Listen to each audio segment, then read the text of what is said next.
इंसान जब मौला की राह में जाता है और मौला की तरफ जब राग़िब होता है, मौला की तरफ जो है वो सोचता है कि मौला की इनायतें और मौला से क़ुर्बत, मौला से निस्बत सारी कायम हो, तो मौला जो है वो किसी न किसी शख्स से उसको मिला दे और आते हैं और फिर उसके जो तार है वो आगे कनेक्ट हो जाते हैं। आखिर ये सिलसिला कैसे पेश आता है? क्या-क्या होता है? किस तरीके से होता है? आज जो है वो वली भाई हमारे साथ मौजूद हैं और वली भाई जो है वो अपनी जर्नी शेयर करेंगे कि कैसे जो है वो किस तरीके से जो है वो पाथवे बनता है और इंसान किस तरीके से जो है वो उरूज पे, बुलंदी पे जाता है मौला के रास्ते से। आखिर कनेक्शंस कैसे डेवलप होते हैं? क्या ये किताबी बात है या खुद आजमाई हुई बात है? इन सब पे बात करने जा रहे हैं। अब एक तरीके से आज हम बात करेंगे। बात का आगाज करते हैं तो सबसे पहले आज आप देख सकते हैं वली भाई हमारे साथ मौजूद है, तो आपका बहुत शुक्रिया आपके वक्त का कि आप आए। बहुत ममनून और मशकूर हूँ। आपने कुछ वक्त पहले भी देखा होगा कि वली भाई जो है वो मौजूद थे और हम किसी मुख्तलिफ टॉपिक पे उस दिन बात कर रहे थे, लेकिन आज जो है वो हम बात करेंगे कि जो मौला की नेटवर्किंग है। देखिए, एक होती है इंसान की नेटवर्किंग, जब आप नेटवर्क करते हो, जब आप लोगों से मिलते हो, जब आप कोई जो चीज़ है वो करना चाहते हो, लेकिन एक होती है मौला की नेटवर्किंग, जब मौला लोगों से मिलाते हैं।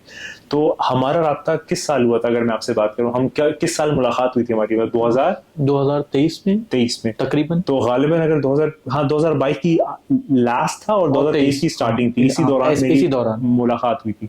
तो कभी भी जो है वो आपने शायद मुझे लगता है कि बताया नहीं कि मुलाकात कैसे हुई है। बताया नहीं? बताया नहीं, मैंने बताया बताया आपने वीडियो में? अच्छा, तो एक दफा हल्का सा, मतलब बहुत डिटेल में ही जाएंगे, उसको हल्का सा दोहरा दे कि आखिर मुलाकात किस तरीके से हुई और फिर उसको आगे लेके चलते हैं। इसको मैं बहुत छोटा करके बता, मतलब बहुत कम वक्त में। कि मैं आखिरी इमाम के मुतालिक मैं वीडियोस देखता रहता था थोड़ी बहुत, जो यूट्यूब पे आ जाती थी। तो उसमें तो एक एल्गोरिदम है ही, जिस चीज़ से आप देखेंगे उसकी वीडियोस आएंगी। तो मुझे डैनियल भाई की एक दिन वीडियो आई, तो मैंने देखी। मैंने कहा यार वीडियो तो बड़ी अच्छी है, मतलब हमारे जैसा जवान इंसान और इस वीडियो में, मतलब क्योंकि आज के ज़माने के हिसाब से बहुत कम नस्ली लोग इस तरफ राग़िब हैं। तो मैंने जब देखा तो मैं मुतवज्जा एक बार में हो गया, क्योंकि वो रिवायतें और वो बातें, ठीक है। फिर मैं देखता रहा कुछ टाइम बाद मैं बहुत ज़्यादा वीडियो देखता, पता चला मुझे कि ये यहीं लखनऊ में, पता ऐसे चला कि इन्होंने एक जुलूस में वीडियो डाली, बड़े इमामबाड़ा दिखाया, तो शाही जुलूस। मैं तो ताज्जुब में आ गया, ये तो लखनऊ है। खैर मैंने देखा, फिर मैंने एक दिन इनको अपने घर से बाहर, मेरे पास एक जो आगे से राइट हैंड पे गली है, ये यहाँ से जा रहे थे एक्टिवा से ही शायद। जी, एक्टिवा से। तो गाड़ी से जा रहे थे, मैंने फिर देखा तो फौरन ही मैं काजिम भाई शायद साथ में थे जी। तो गाड़ी इनके पीछे लगा दी। बस इनसे मिलते ही सलाम दुआ खैरियत, और इन्हें फौरन मुझे नंबर दे दिया कि इंशाल्लाह मैं फुर्सत से करता हूँ, मैं भी काम से जा रहा हूँ। तो बस तरीके से हो गई। जी। अब इसमें आप खुद देखें, अब इसमें 2-3 बातें जो देखिए, मतलब उस वक्त मेरा उस जगह से निकलना, इस वक्त उनका घर के बाहर होना, मैं यही कहने जा रहा था कि मैं अगर एक मिनट ज्यादा कह रहा हूँ, मैं 5 सेकंड में अगर लेफ्ट पे देखता अपनी इधर दूसरी मालकी मस्जिद की तरफ, तो ये निकल जाते। कब मैंने देख लिया, कब काजिम भाई ने देखा, कब गाड़ी पीछे लगा दी, कब, मतलब 1 मिनट का फासला भी नहीं, बस मतलब एक, बस हो गया कैसे भी। तो इसको क्या मसलहत कहेंगे या इत्तेफाक कहेंगे? इत्तेफाक तो होता ही नहीं, कुछ इत्तेफाक नहीं, मसलहत खुदा है, 100% मसलहत खुदा। क्योंकि मतलब मैंने, अच्छा, जब इन्होंने ऐसा किया ना तो पहले मुझे अजीब सा लगा कि शायद ये मेरे कोई वतन के हल्लौर के कोई शख्स हैं क्या है, लेकिन उन्होंने फिर आगे जब बात की तब मुझे एहसास हुआ। तो वही वाली बात है, लखनऊ मेरा आना, जो पहली मुलाकात हुई थी तो वली भाई से और काजिम भाई से हुई थी और फिर इस तरीके से पूरा राब्ता कायम हुआ था। अच्छा, जो ये आपने फरमाया इस तरीके से, अब आप मुझे बताएं कि उस दौर के बाद जब आपकी ज़िंदगी और आगे बढ़ी, 23, 24, 25 आगे बढ़ती चली जा रही है, तो एक चीज़ होती है कि बहुत सारे लोग माशाल्लाह, अगर आप अपने काम को लेके अगर बात करें तो आप न जाने कितने लोगों से मुलाकात करते होंगे। माशाल्लाह अभी आप इराक से भी वापस आए तो बहुत सारे लोग आपसे मुलाकात हुई होगी, दिल्ली में मुलाकात हुई होगी, लखनऊ में मुलाकात हुई होगी, बहुत जगहों पे। कुछ लोग होते हैं कि जो बस आते हैं और गुजर जाते हैं, कुछ होते हैं जो रह जाते हैं। हाँ। तो ये रह जाना क्या क्या कुछ किस वजह से है और गुजर जाना किस वजह से है? क्या ये बस रैंडमली सब कुछ हो रहा है, इसके पीछे कुछ असल में पीछे कोई बात है? इस पर थोड़ी सी बात करें आपके ख्याल से। जी, पहली बात तो सबसे पहले मैं ये कहना चाहूँगा कि इत्तेफाक के ऊपर अगर कहा जाए तो इत्तेफाक तो यानी खुदा की कुदरत पे हर्फ लाना, इत्तेफाक नहीं। बेशक। और दूसरी बात ये, हाँ, ये बहुत इंटरेस्टिंग बात है ये कि कुछ लोगों का ज़िंदगी में आना, रुक जाना, और उसके बाद कुछ लोगों का एक बार की बस नज़र लगी। और मुझे यहाँ पे ये 100% मसलहत है खुदा, और बहुत डीप मसलहत है कि खुदा खुद इंसान तो नहीं जानता मेरी आगे ज़िंदगी में क्या होगा, कल कैसा होगा, या ये आने वाला इंसान मेरे लिए कैसा है, ये तो नहीं जानता। मगर खुदा जानता है कौन किसके साथ कनेक्ट रहना, किसका बेहतर है, किसको किससे आगे लेके जाना बेहतर है। तो जो लोग जल्दी आकर के निकल जाते हैं, क्योंकि खुदा बेहतर जानते हैं इससे इसका कोई काम नहीं, या ये बुराई में ना राग़िब हो जाए, या ये इसका कहीं मोटिव ही ना बदल जाए, या कहीं इसका एम ना कहीं चेंज हो जाए। तो जिस इंसान की जो जिस चीज़ की चाहत होती है, जहाँ तक मैं जानता हूँ उस चीज़ की चाहत के लिए कहीं ना कहीं से खुदा रास्ता उन्हीं लोगों का बना देता है जिसका उसका भी एम यही होता है, और उन लोगों को कनेक्ट कर देता है, जहाँ तक मैं जानता हूँ। जैसे कि जी जी जी नहीं नहीं, जैसे जी आप जैसे बिल्कुल आपने सही फरमाया। इसमें एक रिवायत भी है आलम अलस्त के मुतालिक, गालिबन इमाम जाफर अलैहिस्सलाम फरमाते हैं, विरासत अंकल मुझे बता रहे थे, जिसमें दरअस्त जो है वो हम चुनते हैं कि हम कौन सा पेशा, कौन सी तरीके की जिंदगी और कौन सी चीजें हम इस दुनिया में आके करेंगे, बाकायदा ये जो है वो हम चुन के आते हैं। तो ऐसे ही जो अरवाहें या जो रूहें या जो भी चीजें वहां पर आलम अलस या आलम ज़र में एक दूसरे को पहचानती हैं, वो इस दुनिया में आपस में मानूस महसूस होती है। अब आप खुद देखें, अभी आप आ रहे थे या अब आप जाएंगे तो न जाने कितने लोग आप गुजरेंगे, देखेंगे, आएंगे जाएंगे। अब ऐसा नहीं कि आप उनको जानते नहीं है तो आप बस गुजर जाएंगे, हो सकता है किसी को आप ना जानते हो लेकिन एक उनसीयत सी महसूस हो, क्या उससे बात की जाए। तो सही वो जो एक चीज है वो कुछ पहले का कनेक्शन है कि जो इंसान सही रियलाइज नहीं करता लेकिन वो उसके पीछे होता है। तो बिल्कुल आपने सही फरमाया। अच्छा, अब एक और बात बताएं कि मसलन एक चीज होती है खूनी रिश्ता, भाई, वालिद, वालदा, चचा, मामू, दीगर। एक होता है दोस्ती जिसमें खूनी रिश्ता शामिल नहीं है। ये दो जो है, खूनी रिश्ता और गैर खूनी रिश्ता, इस पे हालांकि अमीर मोमिन की बहुत सारी रिवायतें हैं, लेकिन फिर भी मैं आपसे आपके खुद के आपके जो एक्सपीरियंस है उसको पूछना चाहूंगा। आप खूनी रिश्ते को और गैर खूनी रिश्ते को कैसे देखते हैं, अलग कैसे है, अगर अलग है तो अफजल कौन सा है, पता नहीं पूछना चाहिए कि नहीं, लेकिन अफजल कौन सा है, इस पर थोड़ी सी बात करें, आपके जो आपका जहन कहता है और आपका एक्सपीरियंस। देखिए, इसमें बहुत सारे रास्ते हैं कि किस लिहाज से इंसान पूछना चाहता है, किस लिहाज से उस पर बात की जाए। जी अफजलियत के एतबार से जाएंगे, अफजलियत और रिलेशन के हिसाब से जाएंगे तो खूनी रिश्ता मोतबर है। मगर अगरचे आप किरदार पे बात करें तो जिसका किरदार बेहतर है वो अफजल तरीन है, उसमें खून का मैटर नहीं आएगा। अब यहीं पर कहीं पर कोई शराइत के बेस पर ले लें या डिसिप्लिन ले लें या किरदार ले लें, उस हिसाब से जहाँ तक जो फरामीन इमाम पर अगर उतर रहा है वो खूनी है या नहीं है कोई फ़र्क नहीं पड़ता, वो अफजल तरीन अफजल है। लेकिन जहाँ तक मैं जानता हूँ एक फरमान भी है मौला का, जिसको अपनों में अपने नहीं मिलते उसको गैरों में अपने मिल जाते हैं, बेशक एक ये भी है। बेशक। तो कहीं ना कहीं ये वही वाली बात है कि जो पहले से कनेक्ट होता है, कहीं पहचान गया आलम ज़र से, वो यहाँ आकर के अपना, कोई फर्क नहीं है अपना और गैर अपने का जहाँ तक देखा जाए। इसमें दो तीन रिवायतें और आती हैं, आपने एक रिवायत की तरफ इशारा किया। एक रिवायत ये है कि जो भाई होता है वो सोना होता है और जो दोस्त होता है वो हीरा होता है। तो इसकी अब जब तफसील पूछी गई तो इसमें ऐसा है कि जो सोना है अगर उसमें दरार आ जाए तो उसको फिर से आप ढाल के पहले जैसा बना सकते हो, लेकिन जो हीरा है अगर उसमें दरार आ जाए तो फिर वो पहले जैसा नहीं हो सकता। तो दोस्त की मिसाल जो है वो हीरे जैसी है और भाई की मिसाल जो है वो सोने जैसी है। लेकिन अगर आप कीमत पे आ जाए कि कीमती क्या है, तो हीरा कीमती है कि सोना कीमती है? दोनों ही कीमती है। ज्यादा, अगर आप दुनियावी लिहाज से भी देखें हीरा कीमती है, फिर हीरा ज्यादा कीमती है। एक डायमंड में तो कई किलो सोना आ जाएगा। जी, तो एक तो ये रिवायत आती है। अच्छा, इसमें खास बात ये है कि मुमकिन है खूनी रिश्ते से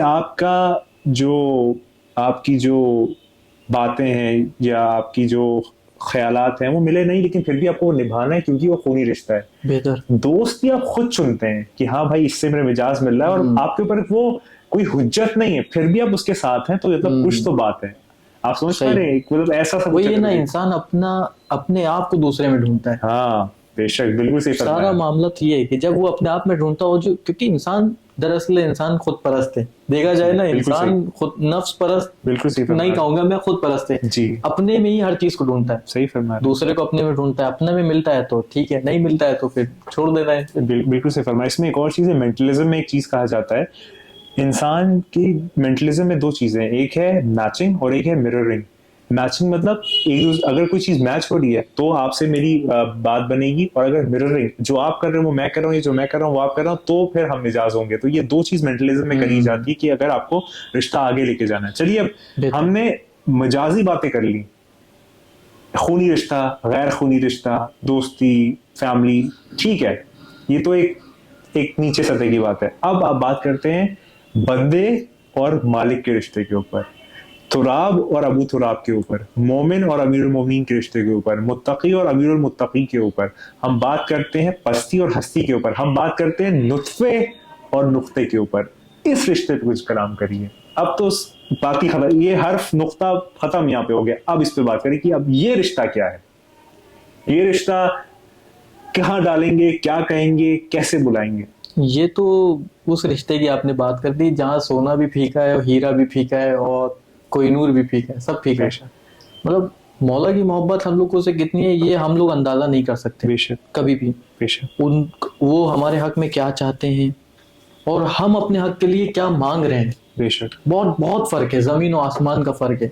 इंसान अपने लिए मांग रहा है कि मुझे ये वो, बल्कि दरअसल वो लिमिटेड चीजें मांग रहा है। बेशक मौला अनफिनिट, मतलब बिल्कुल एकदम। बेशक।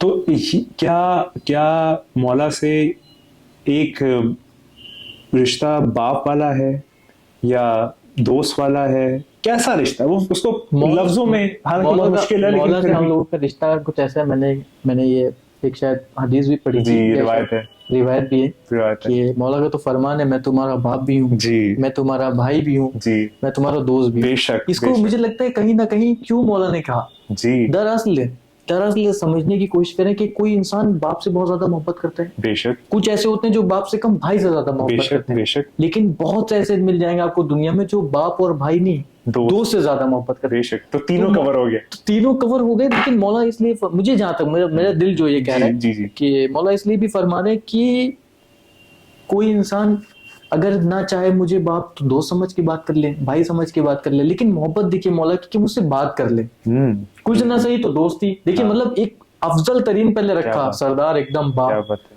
उसके बाद नीचे, उसके बाद मतलब भाई नहीं, कुछ नहीं उसे तो दोस्ती, मतलब बात कर ले, हाँ, मतलब उससे राब्ता कायम करो। अच्छा, राब्ता यहाँ कायम पर कर एक ले। और रिवायत आती है, आपने इतनी एक अच्छी रिवायत सुनाई कि अगर मेरे शिया ये जान रहा है कि मैं उनसे कितनी मोहब्बत करता हूँ तो वो मुझे देखने की, मतलब देखने की जो जुस्तुजू है उससे मर जाए, इतना मतलब। मैं मतलब इस पे मोहब्बत पे तो मैं यही कहना चाहूंगा, अगर इंसान अपनी जिंदगी की शिद्दत और चाहत और पूरी जुस्तजू, जुनून, ताकत, हौसला सब कुछ लगा ले मौला से मोहब्बत के लिए और बेशक मौला की रजामंदी के साथ हो वो, बेशक बेशक तो यकीनन मैं खुदा को हाजिर और नाजिर समझ के कह रहा हूँ वो एक शक्कर के दाने से भी कम होगा। बेशक। लेकिन जो मौला कर रहे हैं, मैं कम से कम भी कह रहा हाँ, हूँ सही कि बात वो है। यूनिवर्स है जो बेशक मौला हमसे मोहब्बत करे, बेशक बल्कि बेशक। वो भी जो मैं अपने लफ्ज तरीन बता रहा हूँ वो भी शक्कर का दाना ही है। हक बात है, हक बात है, हक बात है। हम जितनी भी अल्फाज की अदायगी करें हम मुकम्मल नहीं कर सकते। बिल्कुल आपने सही फरमाया।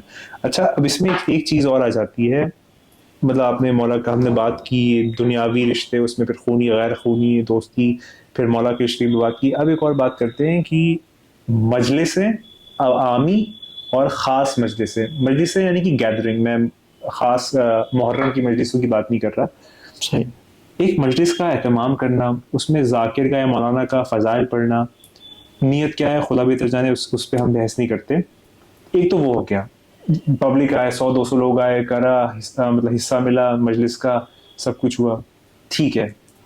एक होता है बंद कमरे में 5-10 लोग आए और कुछ डिस्कशन किया मौला को लेके। इसमें मज़ल्ला हम कंपेयर नहीं कर रहे, लेकिन सिर्फ आपका अपने ऊपर आप लेके बताइए, हरफ आम नहीं है। ज्यादा सीखने को और ज्यादा जुस्तजू और ज्यादा गौर फिक्र का मकाम क्या है, 200 लोगों में बैठ के सुनना या फिर एक निजी महफिल करके कुछ डिस्कशन करना? खास मजलिस में, खास मजलिस में थोड़ा बताइए। क्योंकि देखिए दरअसल अगर अवामी तौर से होएगी, जब ज्यादा लोग सुनेंगे तो हर एक बात नहीं कही जा सकती, नामुनासिब बातें भी उसके अंदर आ जाती हैं कुछ कुछ, या वो अपना लिए तो कुछ ऐसी बातें आ जाती हैं जो हर एक का मायदा हजम ना कर सके, हर एक का अकीदा ले ना ज़र्फ सके, झलक जाएगा। ज़र्फ झलक जाएगा, और फिर बाज़ औक़ात अपने ही शिया खड़े हो जाएंगे, फिर ये रिवायत ज़ईफ है, हाँ, फिर ये कुरान की आयत कहाँ सही है, बात फिर है। ये कहाँ है, फिर वो कहाँ है, मतलब क्योंकि ये तो ना हर तरह का इंसान बैठा है ना। बेशक बेशक हाँ, जाहिर है मौला का जाहिर है, मैं तो उसके कदम की, मैं तो उसकी स्लीपर के बराबर भी नहीं, मैं तो अपना बेशक वो सीधा बेशक। कहता हूँ। लेकिन खास मजलिस जिसके ऊपर इंसान अपना खुल का अकीदा पेश करेगा, पेश करें, खुल के अपनी अपनी डिस्कशन करें। अपनी जिंदगी बताएगा कि भाई ऐसा ऐसा हुआ, मैं फंसा, मैंने मौला का नाम लिया, मैं छूट गया। ये आपको आवाम में कहाँ बताएगा, कोई नहीं बताएगा। बेशक वो बता रहा है बंदा कि मैंने मौला से तवस्सुल करा, मेरा ये काम हो गया, मैं फला जगह जा रहा था, मैंने ये हो गया, मैंने ख्वाब में मौला को देखा, मैंने मैंने एक बारगी मेरा एक मुकाशफा हुआ, मैंने जैसे लगा कि कोई गया लेकिन मैं पहचान नहीं, ये चीजें कौन बताएगा? बेशक आवाम में कोई नहीं बताएगा। बेशक सही फरमा रहे हैं। और निजी महफिल में जो आपस में जो एक भाईचारा कायम होता है ना, वो वाली कमर्शियल गैदरिंग्स में नहीं हो पाता जितना मैं समझ पाता हूँ। और इस पे एक चीज़ और होती है कि मैंने इस पे पहले भी बात की है कि आपको खुदा तक जाने के लिए बल्कि खुदा तक जाने के लिए मैं जुमला तब्दील कर रहा हूँ। आप मौला तक पहुंच गए, आप खुदा आपको मिल गया, लेकिन 100%। आपको मौला तक जाने के लिए किसी गैर मतलब की जरूरत नहीं है। हाँ, पर मगर मौला आपको कनेक्ट उससे कर दे और वो आपको रास्ता बता दे, और फिर वो देखिए सरदार सर का एक बड़ा अच्छा जुमला है, वो फरमाते हैं कि आप मौला की राह में जाइए, आपको मौला किसी न किसी बंदे से ही कनेक्ट कराएंगे 100%। और फिर वो आगे और फिर वो आगे और फिर वो आगे ऐसे करता रहेगा। बिल्कुल आपने सही फरमाया। तो ये एक चीज बड़ी नुक्ते वाली है। अच्छा, एक चीज और कि लोग समझते हैं, माशाल्लाह आप एक ताजिर हैं, बिजनेस करते हैं, तो आप बेहतर जवाब दे सकते हैं। क्या मौला से मोहब्बत करना ये है कि भाई घर बार छोड़ दो, काम धंधा छोड़ दो, बस 24 घंटे जानमाज से बैठे रहो? बल्कि जानमाज को बैठे रहना कोई दलील नहीं, क्योंकि नहरबान में भी नमाजें पढ़ पढ़ के अमीर मोमिन के खिलाफ जंग करते थे। जो 72 शहीदान करबला है, उनके सामने जो लोग थे वो तस्बीह और नमाजें लेके आए थे। खैर वो बहस नहीं है, लेकिन ये जरा क्लियर करिए खासकर नौजवान नस्ल को कि मौला से मोहब्बत करना दुनिया को छोड़ने का काम नहीं है, दुनिया में रह के मौला से मोहब्बत करो तब बात है। सबसे पहले तो मतलब इस पे तो मुझे जो मेरा कम ज़रफ़ी अक्ल में जो आ रहा है वो यही आ रहा है कि अगर असल में मौला से मोहब्बत पे आए पहले जी, मोहब्बत का तकाजा क्या है? सही। मौला से मोहब्बत यानी मोहब्बत का तकाजा क्या है? अगर हम उनकी बात नहीं मान रहे फिर ये क्या तकाजा है? मोहब्बत का तकाजा यही है कि मौला को मानना, मौला की बात को मानना, बेशक, बस यही एक तकाजा है। सिर्फ इंसान मौला को मानने वाले भी ना जाने बख्शे जाएंगे, लेकिन तकलीफ है इसमें, लेकिन कहीं ना कहीं, लेकिन मौला की मानने में तो समझ लिए कि वो तो खुद ना जाने कितनों को ही सैराब कर सकता है। बेशक, असल अगर आशिक बन जाए तो तारीफ ही है कि मोमिन तो मतलब शिफात करा देगा एक दूसरे की। क्यों? क्योंकि फिर वो उस मकाम पे आए ना। बेशक, सही फरमाया। अब मौला की ही ना माने तो फिर क्या ही बात है? फिर मतलब फिर वो मोहब्बत नहीं है ना कि एक बच्चा एक बाप से मोहब्बत करे और बाप कहे कि मेरा काम करो, मेरा दिल नहीं कर रहा। हक बात है। ये मोहब्बत नहीं है, ये फिर खुद परस्ती की मोहब्बत है कि पैसे चाहिए तो मांग लिए, हक बात है। कुछ शॉपिंग करना थी तो पैसे ले लिए, घूमने जाना था तो काम करा लिया। सही फरमाया। जब बाप की बारी आई तो फिर मैं कहता हूँ कि मेरा दिल नहीं कर रहा, मेरे तो बुखार है। नहीं, हक बात है, सही फरमा रहे हैं। ये तो खुद परस्ती है, मोहब्बत नहीं है फिर ये। सही बात है।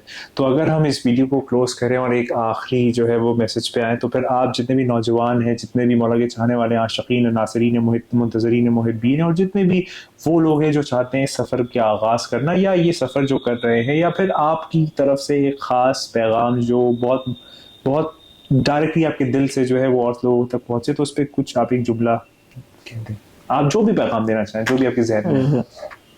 मतलब सबसे छोटा से छोटा पैगाम यही, मेरे ये अवाम के लिए ना सही, ये मेरे अपने लिए जी। ये अयतुल्लाह बहजत का भी मैंने ये देखा था कि इंसान को बड़े बड़े वजीफों की जरूरत नहीं, बड़ी बड़ी नमाजों की जरूरत नहीं, बड़े बड़े रोजों की जरूरत नहीं, हज और ज़कात और बड़ी बड़ी चीजों की जरूरत की नहीं, उसमें पीछे जा करके वक्त जाया ना करे अपना।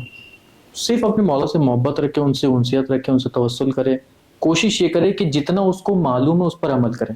अयतुल्लाह बहजत का ये जुमला था। अयतुल्लाह बहजत से किसी ने पूछा था कि क्या मैं मौला से मिलूं, मैं ये करूं वो करूं, कुछ मत करो, जितना मालूम उतना तो करो, क्लोज, खत्म हो गई बात खत्म हो गई। जितना मालूम उतना करो। अब इंसान को इतना मालूम है कि मौला की मानना है, मौला ने क्या कहा है ये तो सभी जानते हैं कि भाई ये करना है वो करना है, डिसिप्लिन है, किरदार है, अखलाक है, एक्सेट्रा एक्सेट्रा। बस मेरा ये कि मौला से मोहब्बत करे इंसान, मौला से मोहब्बत करे। बेशक हक बात है। और अंदाज साहब यही फरमाते हैं, आज भी यही बात हो रही थी कि इंसान जो है जब उसका खून जिगर जो है वो ईंधन मरकर जलता है, तो फिर जो इश्क है वो जिस्म में पैदा होता है। तो ये एक बड़ी वैसा मतलब इसमें फिर क्यों कर अगर मगर अगरचे मगरचे कुछ नहीं आता। बस मोहब्बत जब होती है तो इंसान का जो ताऊत है वो अपने आप जो है वो गिरने लगता है, खत्म होने लगता है। और फिर जब हम कहते हैं ना ला इलाहा इल्लल्लाह, तो वो ला जो है वो हम बाहर को छोड़िए, अपने अंदर के बुत को तो तोड़िए, मैं को तोड़िए, मैं ये करूंगा, मैं वो करूंगा, मैं आ जाऊंगा। ये मैं जब टूट जाएगा ना तो वो सारे बुत टूट जाएंगे। ये असल तौहीद है। इसलिए जो है वो सबसे इंपॉर्टेंट रिवायत अलमदार साहब से बात हो रही थी, विरासत अंकल भी फरमाते हैं, आप भी इस पे एग्री करेंगे कि जिसने अपने नफ्स को पहचाना उसने अपने रब को पहचाना। ये सबसे जरूरी बात है और इसके बाद पूरी आलम आपके लिए खुलने लगता है। अच्छा, नफ्स में भी बहुत सारी चीजें जो है, इस पे चलिए इंशाल्लाह कभी और सही। आपसे आपका बहुत ज्यादा शुक्रिया कि आपने वक्त दिया। शुक्रिया। नफ्स पे किस चीज का आता है, क्या चीज जाहिर होती है, इस पे इंशाल्लाह कभी और बात सही। बहुत शुक्रगुजार हो। और याद रखिए पैगाम वही है, अंदाज का ये, चेहरे अलग अलग आते रहेंगे, अल्फाज अलग अलग आते रहेंगे, हम रहे ना रहे, लेकिन पैगाम एक है, अंदाज का ही है। बात यही है, 1000 बार लगातार बार बार यही एक बात है, इसी पे एतबार है, बार बार है, 1000 बार है कि वो आने वाला है, वो बहुत जल्द आने वाला है। तैयार हो जाओ उस बात पे, एतबार हो जाओ, बार बार हो जाओ, लगातार हो जाओ कि तेरे में और हम सब के मनाने वाले। और याद रखी तू नहीं है, बस वही है। खुदा को याद करो यार, खुदा को याद करो। खुदा हाफिज।